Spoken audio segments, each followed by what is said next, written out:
Welcome back to LoveBabz, LoveTalk on WNHH, New Haven's home for community radio.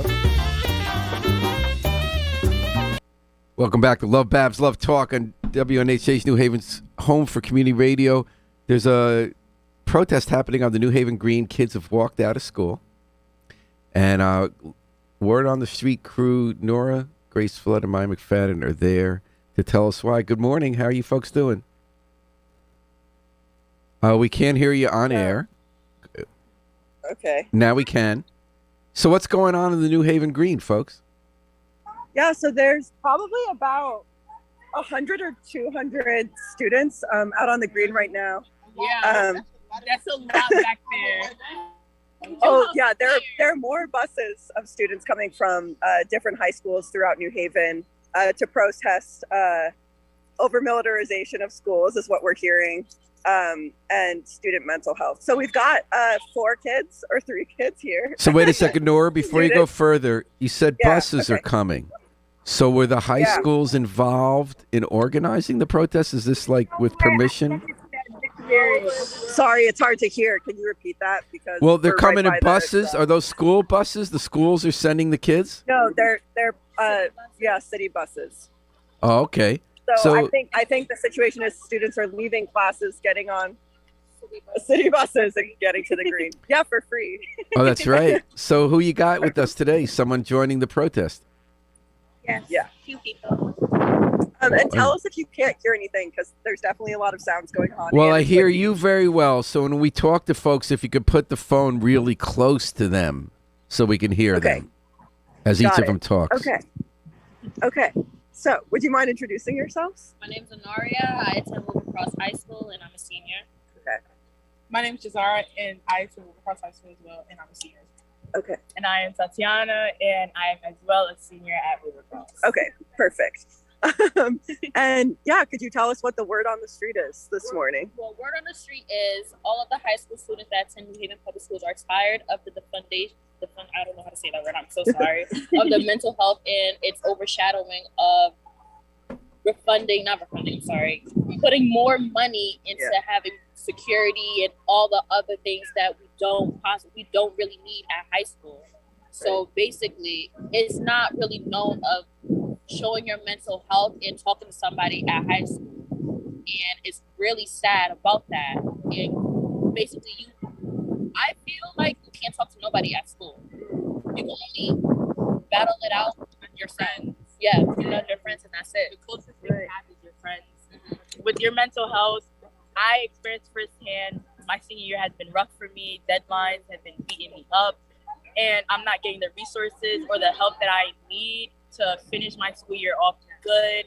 I've tried to express to my guidance counselors and everything the situation that I'm going through, but I felt like I'm not being heard and I'm not being properly it's like we're at the end of the road. And exactly. There's no way to go. Like, we're stuck. That's why we're all out here today, to hear our voice so people could finally realize how big of an impact mental health has came to us. As seniors, we're almost done, but it feels like we're not even finishing at all. Yes. Oh my gosh. For me, personally, I talk to like my guidance counselor all the time. Like, I try to, and often it's like I always get, oh, she's busy right now, she's in a meeting, or oh, she can't talk right now, and it's like draining, because it's like you reach out.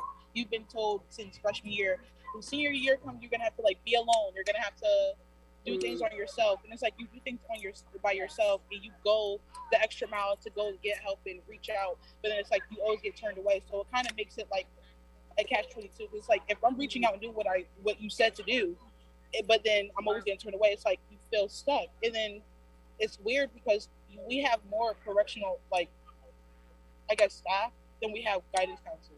And that's a problem, because like our school used to be like very busy, as one would say, and there was like fights and stuff, but like you don't need like 45 officers in a school when there's always going to be a backstory to why the kids are being violent. Like, you never know, like, their their living situation, or like if they have like mental disorders. And personally, from a person that like suffers from mental disorders and being told, oh, you need to calm down, you're a little bit too violent, it's like I haven't always been like that. I haven't been heard. So now when I'm standing up for myself, you rather call officer than actually get someone who's going to actually understand me, because you got them overworked and have a bigger case load than a regular officer walking in the hallway doing nothing. It's like we do our part into getting the help that we need, but there's no way we're teachers to say, oh, we've been trying, but you haven't tried at all. It's like you're stuck at your desk doing papers and worrying about something else and getting more money to fund for police officers and school books and all of this, like textbooks for departments like English classes, like, but why can't I get the help that I need? And I'm literally screaming, help, help, help me, but you're not doing anything. So that's why we're out here today, hear our voice to make sure that they're getting a closer look and a good listen to what we have to say. So if it doesn't get past their ears, that's how we know the school system has failed us. And are there any specific demands that you're listing here today in terms of what a more supportive school system would look like? Does that mean just more guidance counselors and therapists, or does that mean getting SROs out of schools? For me, for me, it's more so like getting SRIs out of school, but also getting more like attention more to like the mental health side, to like more guidance counselors, more therapists. Like we have one program, and it's called Alive, but I built a relationship with one of the workers and not the other ones, and she only is there certain days. Yes. So it's like when you're going through something and you don't know the other person, it makes it so difficult to like actually like talk to the other person. It's like I haven't built a rapport with them, so it's like, how am I going to talk to them if I don't know them? I have to wait and probably will forget what happened, because like, you know, people do dissociate. You can forget what happened, and then next thing you know, when the person's actually there and she's like, oh, I heard that you went through something, you forget, and you feel like you wasted her time. Right. I feel like it should be like right now, like I'm more so fighting for like full-time like psychiatrist on our schools and stuff. Sorry, I get No, this sounds good. Thank you for sharing the stories. Where is everyone marching to? Do you know where they're marching to? I'm sorry. Well, do we know where everyone's marching right now, or where everyone is headed? I thought we were gonna protest over at the Green. Okay. It's good to finally scream it on the streets. Yeah. So they can have an intel on what's going on. Right. But I prefer quality over quantity of the guidance counselors. Instead of them just more working on schedules, classes. Oh, you have a block in your schedule. There's nothing there.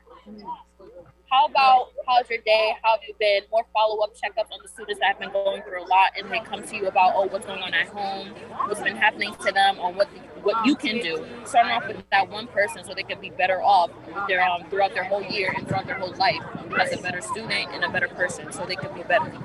Were there any specific stories that you could tell us about some day you were in school and what was happening to you and you were seeking help and did not receive it?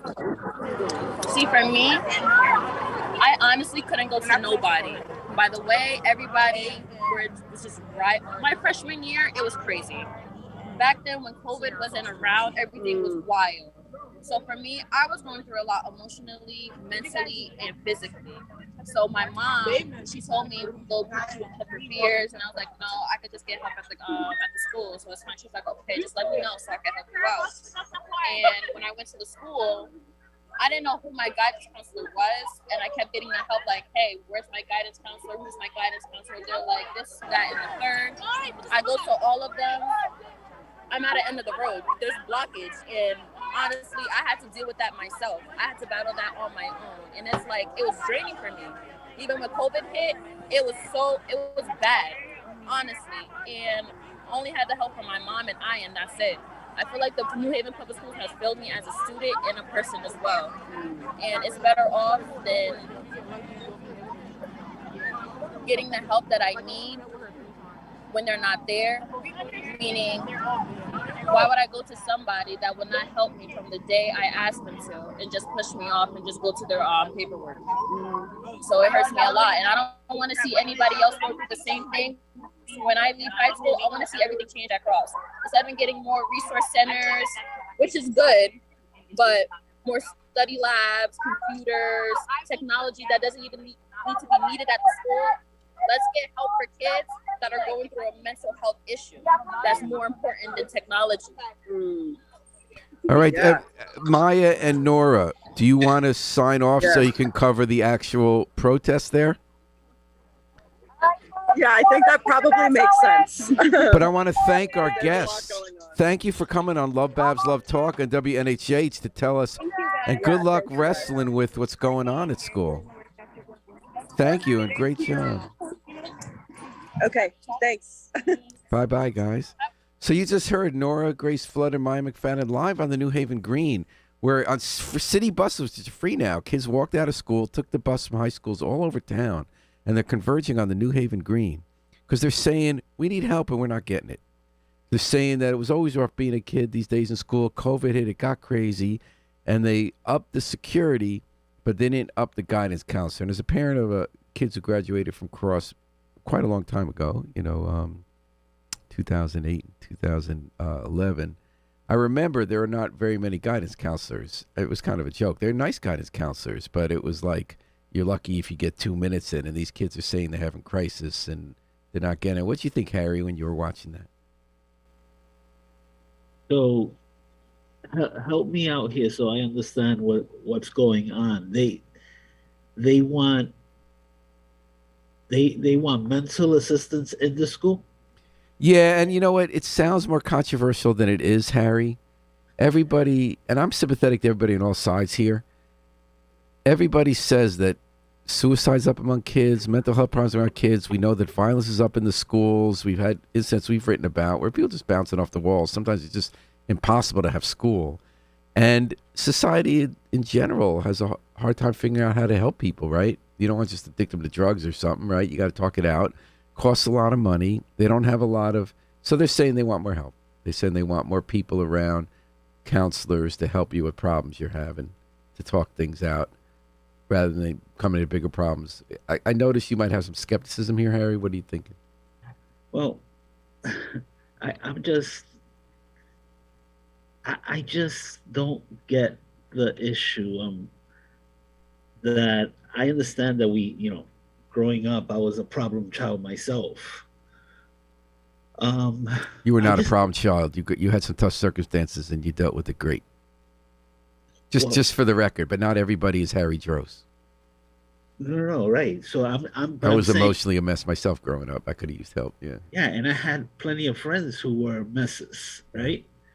And but I don't think, and a lot of, by the way, a lot of my friends had, psychologists or psychiatrists that they would see after school, right? So, but it was never in school. I don't see why it has to be something that is part of the school. I guess their argument would be, Harry, that things are so out of control. And a lot of kids don't get the help. It's hard. I mean, they just passed the bills to the legislature because they have all this evidence of people who you can't go get help. Your friends are the psychologists. Most kids, they can't get that help. They can't go see somebody. So that's the reason sometimes. So they're learning what in school? A lot of people tell me they're not learning anything this year. I mean, exactly. They're not learning anything. So, but they can't learn anything because things are so out of control. Well, okay.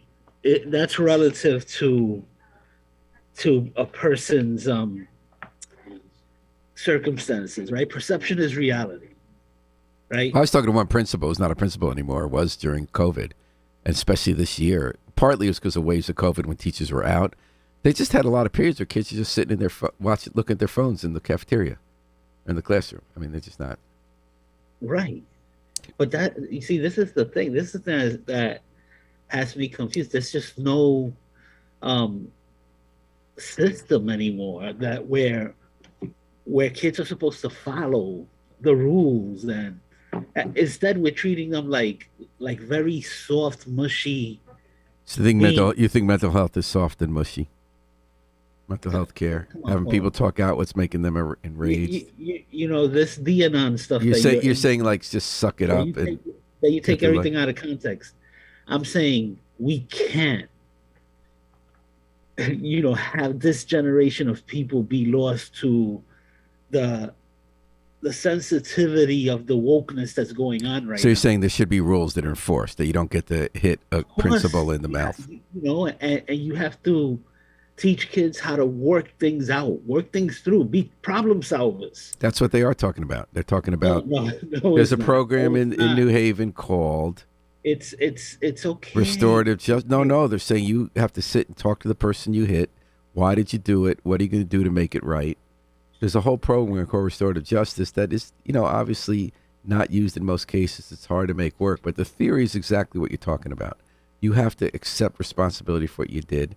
You have to make it right. You have to do something to make up for what you did and understand what was wrong about what you did. It's I don't hard, know. Harry. There are no simple answers. I Everyone don't tries to have make it faith- I political. don't have faith in anything right now because look at America. It's all about not living up to any consequences of your actions. That's all you're seeing in America now.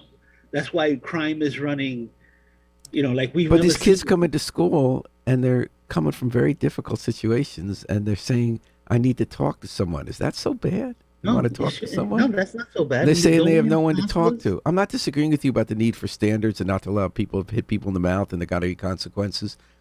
What's so bad that people saying like, I'm in trouble, I'm hurting, I want to talk to somebody? No, there's nothing wrong with that. And if I would go to a counselor in my school, they would bring my parent in, they would refer me to get a doctor, to see a child psychologist or something. There's nothing wrong with that. You know how many That's all they're saying.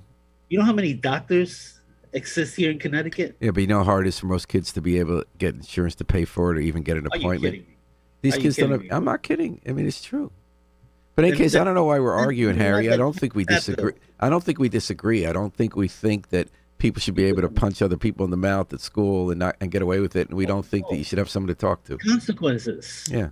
No, we don't. You We don't disagree you about that. can't just hit It's not one somebody or the. in It's not head. one or the other.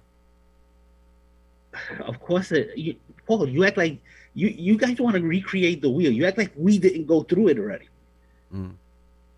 I'm not sure You we guys handled it wanna right. recreate If the I wheel had, with- if I had someone to talk to when I was Anyway, in school, it anyway, would have your been next okay. guest are Okay, here. so why don't we take a musical break, Harry? I'll put on some music. And you've been listening to Babz Love Talk. This segment we just talked about, there's a walk out New Haven Green. You saw a little taste of it. You'll be able to read about it later in the New Haven Independent. And we're going to take a little break here with the Afro-Semitic Experience because that's our break music. And we're going to return with some guests live in the studio. Guess what, folks? TED Talks are back in New Haven. There's a TEDx New Haven. And we're going to talk to some high school students who are rocking it. And they're going to be rocking it at the Schubert, okay? Give you enough of a taste there. Hold tight for a few minutes. We're going to bring them to the studio, hear what they have to say. And in the meantime, we'll hear the Afro-Semitic Experience performing I Wish I Knew How It'd Feel to Be Free on LoveBabz, Love Talk, WNHH-FM, New Haven's home for community radio.